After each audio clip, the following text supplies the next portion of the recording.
আমন্ত্রণ diamond cement প্রসঙ্গ চট্টগ্রামে। দর্শক, আপনারা জানেন চ্যানেল 24 এর সাপ্তাহিক এই আয়োজনে আমরা সমসাময়িক নানা বিষয়ে আমরা আলোচনা করার চেষ্টা করি। আজ আমরা স্টুডিওতে আমন্ত্রণ জানিয়েছি ডাক্তার বাবর আলীকে। নিশ্চয়ই আপনারা এক নামেই তাকে চিনেন, সদ্য এভারেস্ট এবং লোৎসেজয়ী একমাত্র বাংলাদেশী। তাকে আজ আমরা আপনাদের সামনে নিয়ে এসেছি এবং তার এই যে দুঃসাহসিক যে যাত্রা, সেই যাত্রার গল্প শোনানোর জন্যই। বাবর আলী, আপনাকে অভিনন্দন এবং স্বাগত জানাচ্ছি। অনেক ধন্যবাদ আপনাকেও এবং চ্যানেল 24-কেও আমাকে আমন্ত্রণ জানানোর আমরা শুরুটা যদি এইভাবে করতে চাই যে আপনি এভারেস্ট জয়ের পরে বিভিন্ন সময় আপনি বলেছেন যে আপনার একটা সুপ্ত একটা ইচ্ছা ছিল যে এভারেস্টের চূড়ায় উঠে যে বাকি দুনিয়াটা দেখা, বাকি পৃথিবীটা দেখা। আসলে সেখানে চূড়ায় উঠার পরে বাকি পৃথিবীটা আপনি কেমন দেখলেন? আচ্ছা, বাকি পৃথিবীটা যদি বলি, সেক্ষেত্রে আমি তিবেত সাইডটা খুব ভালো দেখতে পেয়েছি। আর যেহেতু আমি নেপালের এভারেস্ট এখনো পর্যন্ত 15টা রুটে ক্লাইম্ব হয়েছে আর কি। তো সবচেয়ে বেশি জনপ্রিয় যে দুটো রুট, একটা নেপালের দিক থেকে যেটা আমরা দক্ষিণ দিক থেকে বলি, আর হচ্ছে উত্তর দিক থেকে হচ্ছে যেটা টিবেট সাইড। তো আমি যেহেতু নেপালের দিক থেকে ক্লাইম্ব করেছি, আমি খুব মুগ্ধ চোখে আসলে দেখেছি তিব্বতটা। মানে এটা ভাষায় বর্ণনার সৌন্দর্য এটা অবশ্যই। আর ঢেউ খেলানো পাহাড়ের সারি আর কি, দিগন্তে যতদূর চোখ যায়। তো এই এই জিনিসটা দেখার খুব ইচ্ছে ছিল। পর্বতারোহণ যারাই করে কম বেশি সবার আকাঙ্ক্ষা থাকে আর কি, যে হয়তো কোনো একদিন পৃথিবীর সর্বোচ্চ চূড়ায় দাঁড়িয়ে বাকি দুনিয়া দেখবে। তো আমি এম রিয়েলি লাকি এনাফ যে আমার সেই সৌভাগ্যটা হয়েছে। এবং একই সঙ্গে লোৎসে যখন উঠলেন, সেখানকার এই অনুভূতি, সেখানকার এই যে বাকি দুনিয়া দেখা, এই জিনিসটা একটু যদি বলেন। আচ্ছা, লোৎসে থেকে আমি যদি বলবো, এভারেস্ট থেকে আমি লোৎসে যদি দুটোর মধ্যে তুলনা করি, লোৎসে থেকে আমি সেদিন আরেকটু ভালো চারপাশের দৃশ্য দেখার সুযোগ পেয়েছি। কারণ ওই দিন ওয়েদারটা খুবই ভালো ছিল অন্য বা এভারেস্টের সাথে যদি একটু তুলনা করি। আর খুব সুন্দর তিব্বতের দৃশ্য দেখতে পেয়েছি। নেপালের দৃশ্য তো ডেফিনেটলি বলবোই। আর একটু যদি বলি, সেটা হচ্ছে এভারেস্ট যদিও পৃথিবীর সর্বোচ্চ পর্বত, কিন্তু সুন্দরতম পর্বত একদমই নয় আর কি। এভারেস্টকে দূর থেকে দেখলেও দেখা যায় একটা কালো উঁচু মাথা একটু করে দেখা পাথুরে একটা অংশ দাঁড়িয়ে আছে, এরকম মনে হয়। কিন্তু লোৎসে যখন আমি ক্লাইম্ব করছিলাম, লোৎসে ক্যাম্প 4 থেকে যখন আমি উপরের দিক যাচ্ছিলাম, চূড়ার দিকটাই বেসিক্যালি, তখন হচ্ছে আসলে এভারেস্ট দেখে আমি প্রথমবার মুগ্ধ হই আর কি। এভারেস্ট দেখে আমি কখনো ওইভাবে আমার খুব মুগ্ধতা কাজ করেনি। এইবারই প্রথমবার হচ্ছে এভারেস্ট দেখে আমি মুগ্ধ হই, যে এই অ্যাঙ্গেল থেকে আমার এভারেস্ট আমি কখনো দেখিনি আর কি। বাংলাদেশ থেকে কাঠমান্ডু যাওয়ার সময় কিন্তু এভারেস্ট দেখা যায়, একটু কেউ ভিজিলেন্ট হলে জানলার পাশে সিট পড়লে দেখতে পায়। বেস ক্যাম্প বা যখন আপনি ট্র্যাক করছেন তখন তো দেখতে পাবেনই আর কি। কিন্তু লোৎসে থেকে এভারেস্ট দেখেছি, এটা আমার চোখে পৃথিবীর অন্যতম সুন্দর দৃশ্য আর কি এখনো পর্যন্ত। এই যে দুটা মাউন্টেন আপনি সামিট করলেন, এমন কিছু আমরা জানতে চাই যেটা আপনি ইতিমধ্যে নানা ধরনের গল্প আপনি জানিয়েছেন যে আপনার এই দীর্ঘ যাত্রার অনেক কথা আমরা শুনেছি। এমন কিছু আমরা শুনতে চাই যেটা না বলা কথার মতো, এই যে এই দুইটা জয়ের ক্ষেত্রে। আচ্ছা, না বলা কথার মধ্যে একটা চ্যালেঞ্জের কথা বলি আর কি। এই যে দুটা, এটা মনে হয় আমি একটু কমই বলেছি বা বলার সুযোগ হয়েছে কিনা আমি জানি না। সবাই জিজ্ঞেস করে যে এভারেস্টের ক্ষেত্রে কোনটা মূল চ্যালেঞ্জ, বা আমার এমন কোনো বিপজ্জনক বা ভয়ঙ্কর অভিজ্ঞতা হয়েছে কিনা। তো সবচেয়ে যেটাতে আমি আসলে আমাকে ব্যাক পেতে হয়েছে বা সাফার ব্যাক পেতেই হয়েছে, সেটা হচ্ছে অনেকের ধারণা জানতে চাই যে এভারেস্ট উঠতে একদিন কেন লাগে। এটা তো এত সময় লাগার কথা না। এটা কিন্তু আসলে তো অভিযানটা অলমোস্ট 2 মাসের। আমি 1 এপ্রিল বেরিয়েছি, 28 মে আমি দেশে ফিরেছি। তো ইন বিটুইন আমাকে হচ্ছে উচ্চতার সাথে খাপ খাওয়াতে হয়, অ্যাক্লামাটাইজেশন। তো অ্যাক্লামাটাইজেশন মানে হচ্ছে অতি উচ্চতা এবং একই সাথে নিম্ন তাপমাত্রা বা কম তাপমাত্রায় খাপ খাওয়ানো নিজের শরীরকে। তো রোটেশন শেষ করে যখন আসে, অ্যাক্লামাটাইজেশন রোটেশন মানে ক্যাম্প 3 এর নিচ থেকে নিচ টাচ করে আবার যখন বেস ক্যাম্পে ফেরত আসি, এরপরের যে দীর্ঘ সময়টা, যে কবে সামিট পুষে যাব, এইটা আমার কাছে খুব চ্যালেঞ্জিং একটা ব্যাপার হয়ে দাঁড়িয়েছিল। কারণ হচ্ছে এই যে অপেক্ষা, আমার যে নেচার হচ্ছে আমি কোনো কিছু না করে বসে থাকাটা আমার ধাতে হয় না আর কি। তো এই অলমোস্ট আমাকে 14 দিন বসে থাকতে হয়েছে বেস ক্যাম্পে, কারণ প্রপার সামিট উইন্ডো, মানে যখন চূড়ার কাছাকাছি বাতাসের গতিবেগটা কম থাকে, এরকম একটা সময়ে আমাকে মানে সেফলি যাতে আমি সামিটটা করতে পারি এরকম সময় যাত্রা করতে হবে। তো এই পিরিয়ডটা আসছিল না আর কি।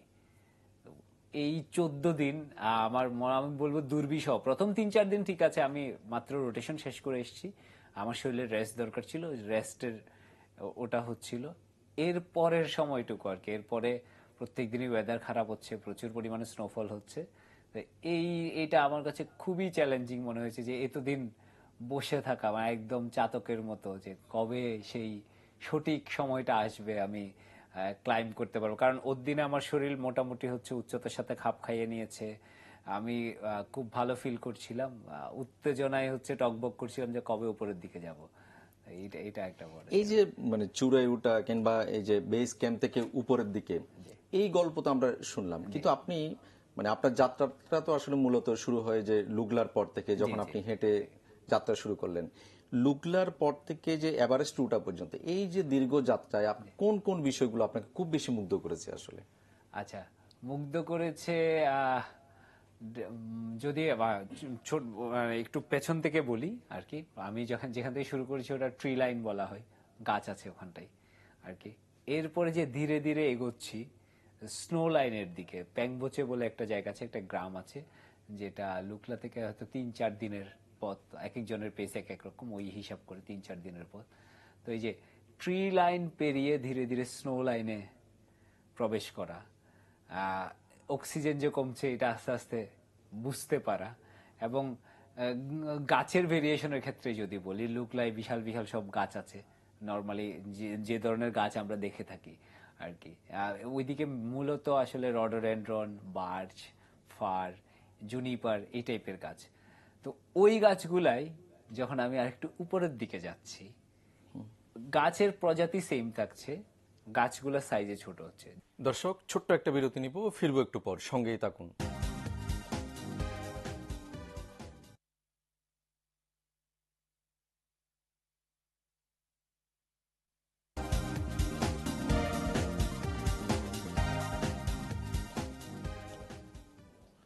আবারও স্বাগত ডায়মন্ড সিমেন্ট প্রসঙ্গ চট্টগ্রামে। দর্শক, আমাদের সঙ্গে রয়েছেন এভারেস্ট ও লোচ্ছেজয়ী ডাক্তার বাবর আলী। আমরা এই যে আপনার মানে যাত্রার গল্পটা শুনছিলাম, এই যাত্রায় আসলে কখনো কি আপনার মানে হতাশ লেগেছে বা মনোবল হারিয়েছেন, এইরকম কোনো মুহূর্ত কি গেছে? ওই যে একটু আগে বলছিলাম যে 14 দিন বসে থাকার সময়টা, ওই সময় আসলে খুবই ফ্রাস্ট্রেটিং লাগছিল। কিন্তু আমি এটাও জানি যে উচ্চ পর্বতে এই প্যাশেন্সটা রাখাও জরুরি আর কি। এটা খুব ট্রিকি টাইম, যে এরকম সঠিক আবহাওয়ার জন্য অপেক্ষা করাটা এইটা। আর আরেকবার যদি বলি যে মনোবল একটু মানে নড়বড়ে হয়ে গেছে, সেটা এভারেস্ট থেকে নামার সময় আর কি, যে তুষার জোরে পড়েছিলাম ব্যালকনির উপরের গিরিশিরাটাই। তো অলমোস্ট 2.5 ঘন্টা আটকে থাকতে হয়েছিল। তো তখন হচ্ছে প্রথমবার হচ্ছে একটু একটু ওই যে মনোবল নাড়া খাওয়া আর কি। এই জিনিসটা তো আমার হাতে নেই, কখন বন্ধ হবে এই তুষার ঝড়। তো এটার জন্য এক হচ্ছে অপেক্ষা করা, আশা আর অপেক্ষা ছাড়া আর কোনো উপায় নাই এটার ক্ষেত্রে। আর তখনই মনে হচ্ছিল যে এটা যদি আরো অনেক বেশিক্ষণ চলতে থাকে তাহলে হচ্ছে আমরা পর্বতে যারা যাই, যে কয়েকটা জিনিসকে খুব বেশি ভয় পাই আর কি, যে ফ্রস্ট বাইট বলে, হাত পায়ের আঙ্গুল জমে যাওয়া, এইটা এটা হওয়ার চান্সেস থাকে আর কি। তো এইটা নিয়ে তখন একটু প্রথমবার মনে একটু শঙ্কা জাগলো আর কি।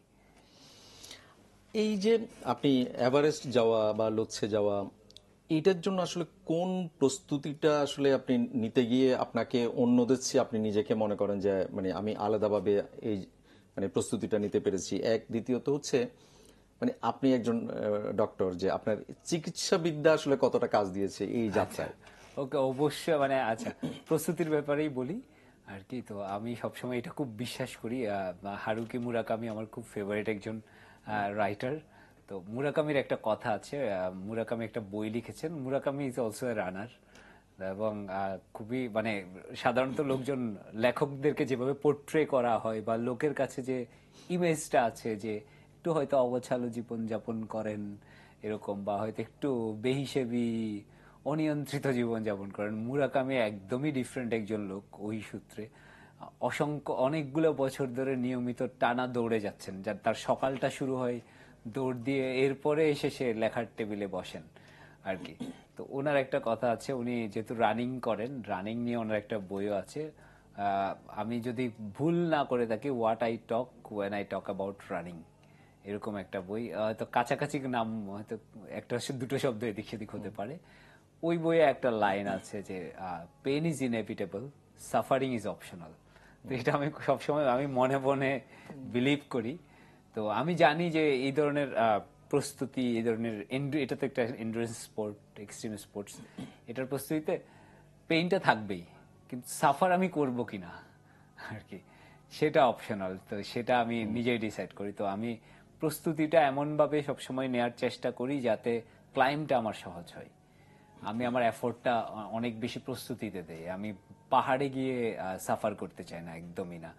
আমি সেটা যেদিন পাহাড়টা আমার কাছে সাফারিংস মনে হবে, আমি সেদিন থেকে পাহাড়ে যাওয়া ছেড়ে দেবো। এটা আমি সবসময় বিলিভ করি যে এত কষ্ট করে যাব না, যতক্ষণ আমি আসলে ক্লাইম্বটা বা পাহাড়ে যাওয়াটা উপভোগ করছি, ততদিনই আমি পাহাড়ে যাব। এর এর বেশি একদিনও নয় আর কি। তো আমি নিয়মিত নিজেকে প্রিপেয়ার করার জন্য রানিং করতে, আমার দিন শুরু হয় রানিং করে, তারপর অথবা লম্বা দূরত্বে হাঁটা কাঁধে ব্যাগ নিয়ে। এটা এছাড়া আমি বাকি যে জিনিসগুলা নিয়মিত করি যাতে আমি পাহাড়ে যাওয়াটা ঠিকঠাক রাখতে পারি, সেটা হচ্ছে ক্রসফিট এক্সারসাইজ, যেটা দম বাড়ানোর জন্য হেল্প করে, কোর মাসলের এক্সারসাইজগুলা। এছাড়া প্রাণায়াম আমি নিয়মিত করি, কার্ডিও, হিট ট্রেনিং, এইগুলো আমি নিয়মিত করি। আর চিকিৎসক হিসেবে আসলে আমাকে অসম্ভব হেল্প করেছে, মানে আমি নিজে চিকিৎসক হওয়াটা আমি নিজে, এটা আমি বুঝতে পারি আর কি, যে যেসব অ্যাসোসিয়েটেড মেডিসিন লাগতে পারে, আমি বিশাল একটা মেডিসিনের বক্স নিয়ে গেছি। আমার মনে আছে পাহাড়ে সম্ভব সবগুলা রোগের ওষুধপত্র আমার কাছে ছিল। Luckily I didn't have to use any of them. আমি অন্য লোকজনকে হেল্প করেছি এই আমার ওষুধপত্র গুলো দিয়ে। তবে ইনিশিয়ালি আমি যখন যেদিন এখান থেকে আসলে যাত্রা শুরু করেছি 31 মেতে, আমি ঢাকা যাই, মার্চে ঢাকা যাই। তো তখন আমার এখানে সংবাদ সম্মেলন ছিল, নানা জায়গায় কথাবার্তা বলতেছিল, আমার গলাটা একটু বসে গেছিল। কাঠমান্ডু গিয়ে একদিন দুদিন আমার এটা সেটা ওষুধপত্র খেতে হয়েছে। এরপর থেকে আমি পাহাড়ে যাওয়ার পর একদম পুরোপুরি ফিট ছিলাম।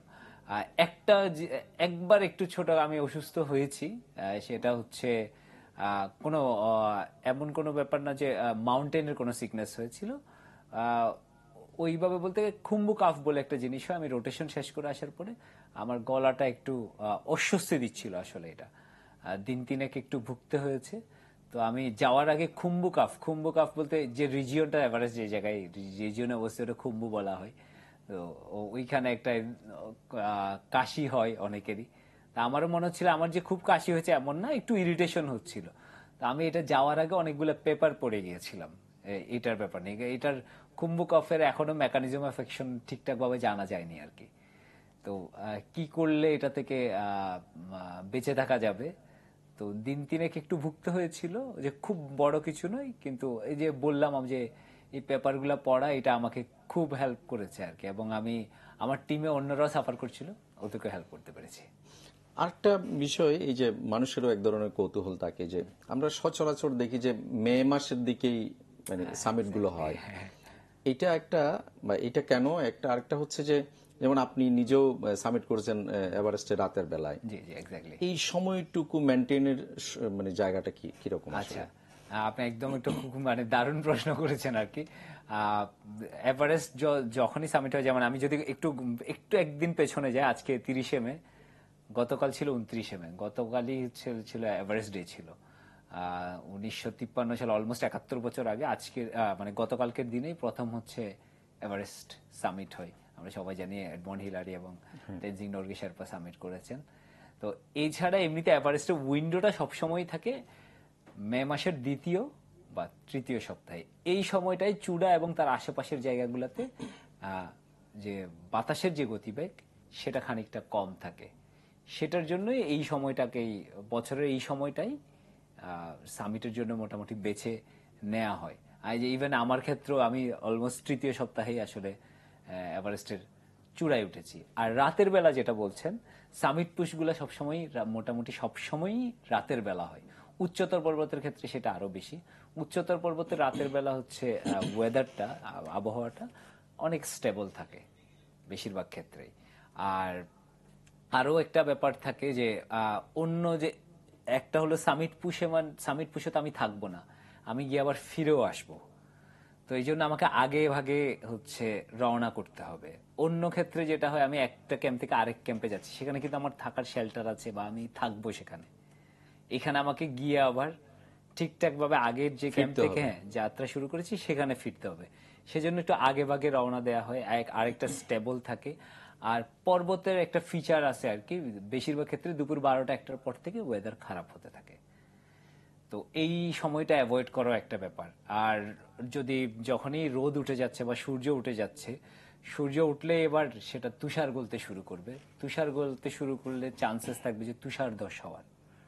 তো এই জন্যই রাতের বেলার ওই স্টেবল ওয়েদারটাকে আসলে বেশিরভাগ ক্ষেত্রে বেছে নেওয়া হয়। নিশ্চয়ই আরো গল্প শুনবো আমরা, আরো একটা বিরতি নিয়ে আসি। দর্শক, আরো একটা বিরতি নিব, ফিরবো একটু পর।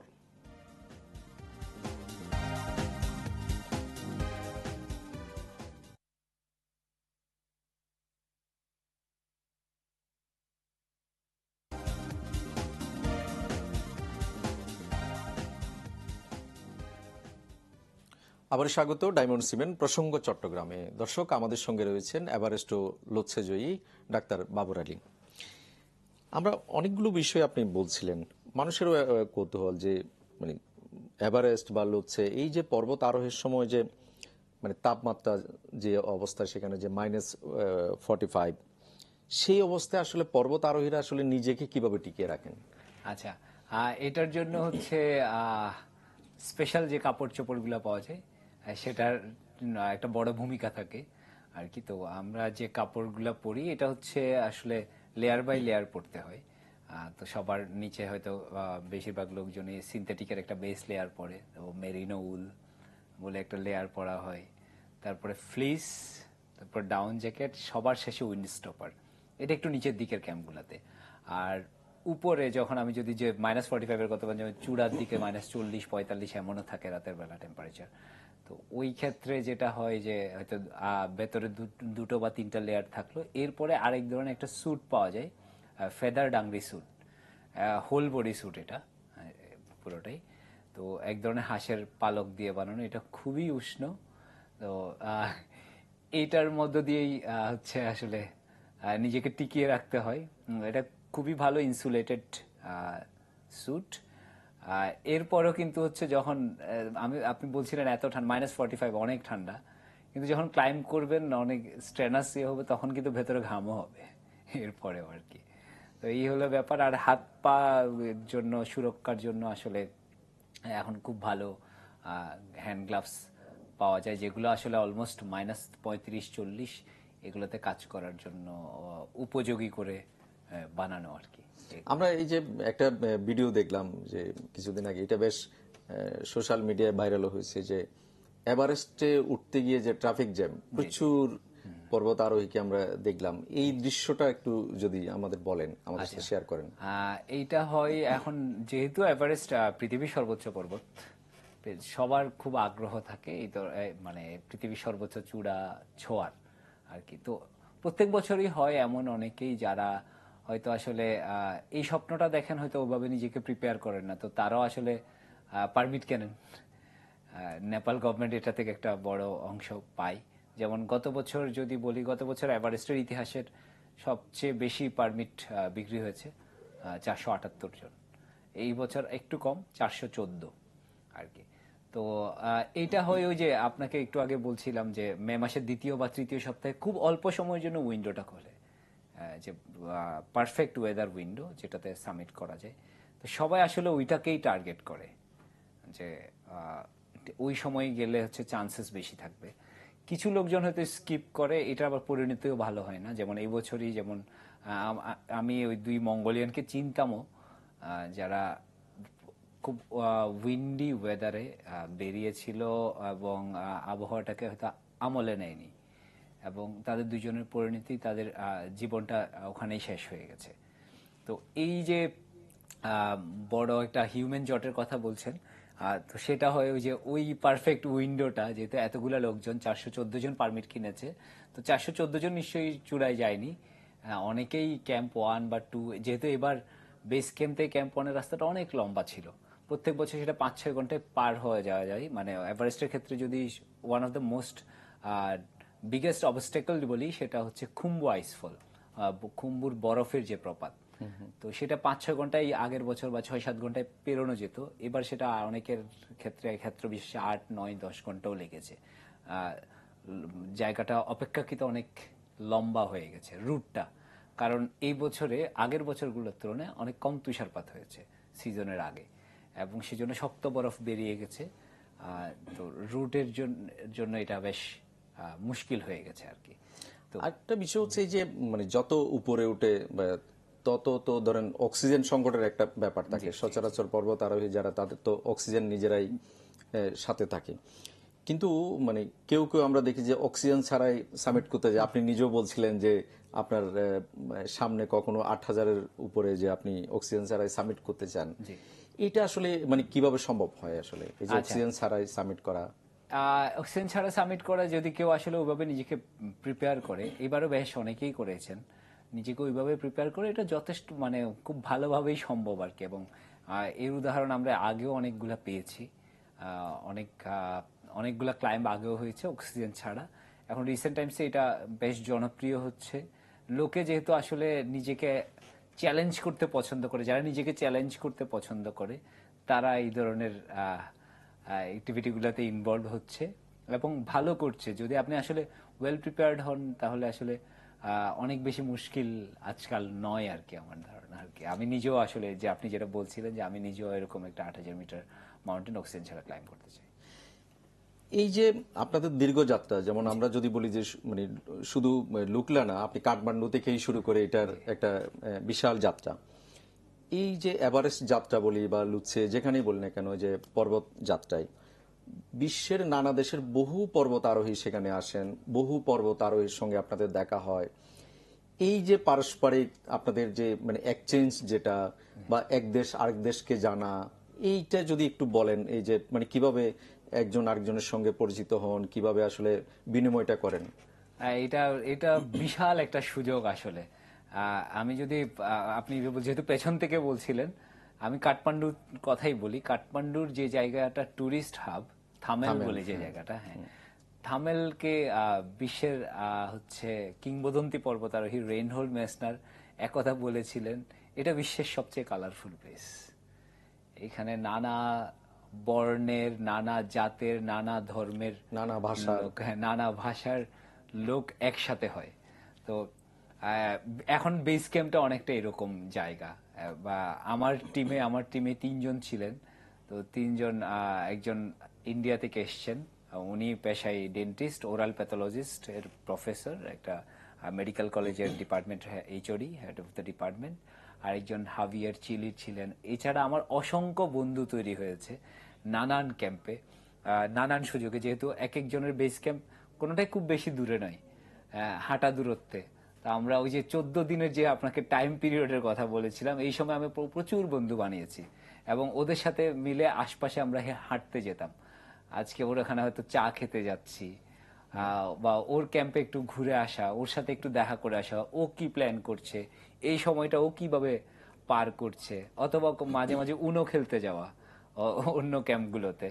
তো অসংখ্য বন্ধু বান্ধব হয়েছে, এখনো যোগাযোগ আছে। এবং আমি সবসময় বিশ্বাস করি যে পাহাড়ের বন্ধুত্ব অনেকদিন পারসিস্ট করে, কারণ এটা আউট অফ কমফোর্ট জোনের বন্ধুত্ব। যে এখানে এসছে, যে এভারেস্ট বেস ক্যাম্পে এসছে, ও কিছু না কিছু স্যাক্রিফাইস করে এসছে জীবনে। তো ওই কানেক্টিভিটিটা আমি ফিল করি, এবং এই বন্ধুত্বটা আমি জানি যে এই বন্ধুত্বগুলা অনেক দিন থাকবে। পূর্বের বন্ধুত্বগুলার অভিজ্ঞতাও তাই বলে। অসংখ্য জায়গার লোকজনের সাথে পরিচয় হয়েছে, প্রচুর আর্জেন্টাইন, ইন্ডিয়ান, যেহেতু একটু ভাষাগত একটা সুবিধা পাওয়া যায়। আপনার সাথে এর আগে কথা হচ্ছিল যে ভুটানের এবার প্রথমবার প্রথমবারের এভারেস্ট মতো ক্লাইম্বার, এভারেস্ট জয়ী। ইভেন এবার আফগানিস্তান থেকে একজন এসছে, সামাদ একটা ছেলে এসেছিল, ও প্রথম আফগান হতে চায় এভারেস্ট ক্লাইম্ব করে। তো এরকম অসংখ্য লোকজনের সাথে বন্ধুত্ব হওয়ার সুযোগ হয়েছে। এই কালচারাল বিনিময়টা, আমি অনেকগুলো স্প্যানিশ ওয়ার্ড শিখেছি। আমার টিমে যে চিলিয়ান ছিল, এবং ওর সাথে ওর ওর ক্ষেত্রে একটু ছোট্ট করে বলি, আমাদের টিমে 3জন বলাটা একটু ভুল, 4জন ছিলেন, আরেকজন এন্ড্রু অস্ট্রেলিয়ান একজন ছিলেন। ওর ওর ওর ক্ষেত্রে যেটা হয়েছে, এন্ড্রু যে জায়গায় থাকে অস্ট্রেলিয়ার সিডনিতে, আমার বড় ভাইও সিডনিতে থাকেন, তো 40-45 মিনিট ড্রাইভ। আমি ওকে একটা ছোট্ট জিনিস দিয়েছিলাম আমার ভাইজির জন্য পৌঁছে দেওয়ার জন্য, এবং সে অতীব নিষ্ঠার সাথে গিয়ে, ও ইনিশিয়ালি বলেছিল কুরিয়ার করবে, পরে ওর সাথে আমার এত হৃদ্যতা হয়, ও বলছে তোমার ভাইজিকে আমি দেখতে চাই। সে আমার ভাইয়ের বাসায় গিয়ে ড্রাইভ করে গিয়ে ওই জিনিসটা দিয়েও এসছে। তো হাবিয়ারের কথা যদি বলি, আমার টিমের আরেকজন যে ছিল, আমি অসংখ্য স্প্যানিশ ওয়ার্ড শিখেছি ওর কাছ থেকে, এবং ও ওর সাথে নেপালি যারা ছিল আমাদের টিমে, ওদের সাথে একটু ল্যাঙ্গুয়েজের ব্যারিয়ার ছিল, যোগাযোগে খানিকটা সমস্যা হতো। তো আমি ছিলাম ওদের দুজনের সেতু বন্ধন আর কি। ও সামহাও আমার কথাটা কিভাবে জানি বুঝতে পারতো, আমি অনেক স্লো করে বলতাম বা একটু সহজ করে বলার চেষ্টা করতাম। মানে এই যে বহুদেশীয় সংস্কৃতির যে বিনিময়, এটার একটা বড় ক্ষেত্র আসলে একদম। সেই এভারেস্ট ইয়ে। আমরা যদি এই যে আরেকটা বিষয়ে যাই, সেটা হচ্ছে যে একজন বাবর আলী তো শুধু এভারেস্ট বা লোৎসে জয়ী নন, তিনি তার বহু আগে থেকেই এই যে আমরা যদি বলি এই যে হাইকিং, সাইক্লিং, স্কুবা, এ ধরুন নানা ক্ষেত্রে আসলে আপনি বিচরণ করেছেন, সারা দেশ দেখেছেন হেঁটে, সাইক্লিং এ। ভারতে আপনি কাশ্মীর থেকে কন্যাকুমারী ঘুরেছেন। সব মিলে আসলে কোনটাকে বেশি টানে আপনাকে? আমি নিজেকে সবসময় বলি, আমি নানান অ্যাডভেঞ্চার অ্যাক্টিভিটি, নানান শাখায় হচ্ছে আমি, আমার পদচারণা আছে, কিন্তু আমি সবসময় নিজেকে বাই হার্ট পাহাড় প্রেমী হিসেবে চিন্তা করি, এবং পর্বতারোহী হিসেবে পরিচিতি মানে পরিচয় দিতেই হচ্ছে অধিক স্বাচ্ছন্দ্য বোধ করি। আচ্ছা, এই যে বাংলাদেশ থেকে আমরা এবার দেখলাম প্রায় 11 বছর পর এই যে এভারেস্ট সামিট হলো, কেন আসলে এই দীর্ঘ সময় আমাদের অপেক্ষা করতে হলো, বা আসলে সংকটগুলো কোন কোন জায়গায়, আসলে এটা একটু যদি শুনি আপনার কাছ আচ্ছা, থেকে। এইটার একটা কারণ ছিল, বাংলাদেশে আসলে পর্বতারোহণের ইতিহাসটা অনেক পুরনো, যদিও আমরা একদমই হিমালয়ের পাদদেশের মানুষ, এবং হিমালয় বিধৌত দেশ আর কি। আমি যদি ওইভাবে বলি যে হিমালয়ের দান আসলে, হিমালয়ের গ্লেশিয়ারগুলা থেকে আমাদের সবচেয়ে বড় নদীগুলার উৎপত্তি, সেগুলার পলি বয়েই আসলে এই বদ্বীপের জন্ম। হ্যাঁ, তো আনলাকিলি আমাদের দেশে পর্বতারোহণটা শুরু হয়েছে অনেক দেরিতে। আমাদের পার্শ্ববর্তী দেশে যেমন কলকাতার খুব নামডাক আছে, যে কলকাতা যদিও প্লেনল্যান্ড, ইন্ডিয়ার এতগুলো স্টেটের মধ্যে কিন্তু কলকাতার খুব নামডাক আছে যে এটা পর্বতারোহীদের জায়গা। অসংখ্য পর্বতারোহণ অভিযান হয়েছে, অসংখ্য ক্লাব আছে। সে জায়গায় আমরা একটু পিছিয়ে ছিলাম। আমাদের দেশে যখন পর্বতারোহণটা ব্লুম করা শুরু করে 2003-4, যখন আমাদের দেশের যারা একদম অগ্র প্রতীক আর কি মাউন্টেনিয়ারিং এর, তো তারা যখন ট্রেনিং করতে শুরু করেন, এরপরে ওদের একটু তৈরি হতে সময় লেগেছে 2003-4 থেকে। ওনারা এরপরে নিয়মিত পর্বতে যাচ্ছিলেন। তো 2010 থেকে 13 আমাদের দেশ থেকে, এই যে 2003-4-এ যারা শুরু করেছিলেন, তারাই ব্লুম করতে শুরু করেছিলেন, ফুটতে শুরু করেছিলেন। তো ওই সময়টা আমাদের দেশ থেকে অনেকগুলা এভারেস্ট এবং 8000 মিটার অভিযান হয়েছে 2010 থেকে 13 সালে। এরপরে একটা গ্যাপের মতো হয়ে গিয়েছে। এরপরে একটা অভিযান হলো 2017 সালে, সেটা ক্যাম্প 2 অবধি বা এরকম কাছাকাছি অবধি গিয়েছিল। এরপরে যে যারা তৈরি হচ্ছিল, তো এদের এখন প্রস্ফুটিত হওয়ার সময় আর কি। আমি খুব করে এক্সপেক্ট করি, এবং আমি জানি সামনের দিনগুলোতে ডেফিনেটলি আমাদের দেশে এখন অনেক ছেলেপেলে তৈরি হচ্ছে যারা খুব ভালো করছে। ট্রেকিং এর সংস্কৃতি তৈরি হয়েছে, ট্রেকাররাই তো আস্তে আস্তে ধীরে ধীরে মাউন্টেনিয়ার হবে। তো ওরা সেই প্রসেসে আছে, এবং সামনের দিনগুলোতে সংকট সংকট কি আছে যে এই যাত্রায়, এই মানে যাত্রায় বড় সংকট কিসে মনে করেন আপনি? পৃষ্ঠপোষকতা একটা সবসময় বড় সংকট। এটা এটা সব মানে যেমন আমি আমি নিজে ফেস করেছি, আহ, আরো অনেকে হয়তো অ্যাসপায়ারিং মাউন্টেনিয়ার আছে, তো তারাও এটা ফেস করছে। কারণ আমাদের দেশে এখন 6000 মিটার অভিযান করা অনেক ছেলে পেলে আছে। যারা নিজেকে প্রস্তুত করছে, এইটা একটা বড় সংকট। পৃষ্ঠপোষকতার অভাব, হয়তো যে এই অভিযানগুলোতে যে পরিমাণ পয়সা লাগে সেটা একটা পর্বতারোহীর পক্ষে একা যোগান দেওয়া সম্ভব নয় আর কি। কিন্তু এই চট্টগ্রাম পাহাড় পর্বতের দেশ, চট্টগ্রাম অঞ্চলটা, গ্রেটার চিটং, এখানে মানে একজন বাবর আলী ছাড়া মানে আর কেউ এর মধ্যে বা এই সময় 8,000 মিটারের উপরে সামিট করার মতো, মানে এখানেও কি এরকম কোনো সংকট দেখেন আপনি? হ্যাঁ, সেটা ওই যে পৃষ্ঠপোষকতা একটা ছেলেপেলে তৈরি হচ্ছে। 6,000 মিটার ক্লাইম্ব করা অনেক ছেলেপেলে আছে আমাদের দেশে। আমি যদি শুধু চট্টগ্রাম না বলে যদি একদম ওভারঅল দেশটার কথাই চিন্তা করি, অসংখ্য ছেলেপেলে আছে। তো নিজেকে তৈরি করছে, নিজেকে তৈরির জন্য এবার আরেকটা যে মানে মাউন্টেনিয়ারিং এর 3M লাগে আর কি বলা হয়, যে মাইন্ড লাগবে, মাসল বলতে মানে নট দ্যাট মাচও হতে হবে এটা না, এন্ডুরেন্স যেটা, আর মানি। মানি লাগে। এই জায়গাটাই হয়তো আমরা একটু আটকে যাচ্ছি বারবার। মানি একদম সবশেষ যদি আমি জানতে চাই, সেটা হচ্ছে আপনি বলছিলেন যে মানে এমন একটা মানে ভবিষ্যতে এমন এক জায়গায় আপনি ক্লাইম্ব করতে চান যেখানে আসলে এখনো হয়তো অনেকের পা পড়েনি বা নতুন একটা অ্যাডভেঞ্চার হবে, জি। মানে সেটা কোনটা? আচ্ছা, সেটা করতে হবে যদি না বলে আমার আমার এটা আজন্ম স্বপ্ন আর কি, বা আমি যদি পর্বতারোহণের ক্ষেত্রে কোন একটা আনক্লাইমড মাউন্টেন, মানে পৃথিবীতে এখনো বেশ কিছু আনক্লাইমড মাউন্টেন আছে, কিছু মাউন্টেন আছে প্রহিবিটেড, সেটা বা নেপালে মাচাপুচারে বা ফিশটেল যেটাকে বলা হয়ে থাকে, অথবা কৈলাস, বা এগুলো তো তার ক্লাইম্ব করা সম্ভব না। এরপরে ইন্ডিয়ান হিমালয় বা কিছু জায়গায় এখনো বেশ কিছু আনক্লাইমড মাউন্টেন আছে। তো এরকম কোন একটা আনক্লাইমড মাউন্টেন যেখানে কোনো মানুষের এখনো পর্যন্ত পা পড়েনি, এরকম কোনো মাউন্টেনে যদি আমি চূড়াই দেশের পতাকা হাতে দাঁড়াতে পারি, এটা আমার জীবনের সবচেয়ে বিগেস্ট অ্যাচিভমেন্ট মনে করি আর কি। আমরাও চাই আপনার স্বপ্ন পূরণ হোক। আপনাকে অনেক ধন্যবাদ আমাদের সময় দেওয়ার জন্য। অনেক ধন্যবাদ চ্যানেল 24 এবং আপনাকে আমাকে আজকের অনুষ্ঠানে আমন্ত্রণ জানানোর জন্য। দর্শক আপনাদেরকেও ধন্যবাদ, ভালো থাকুন সবাই।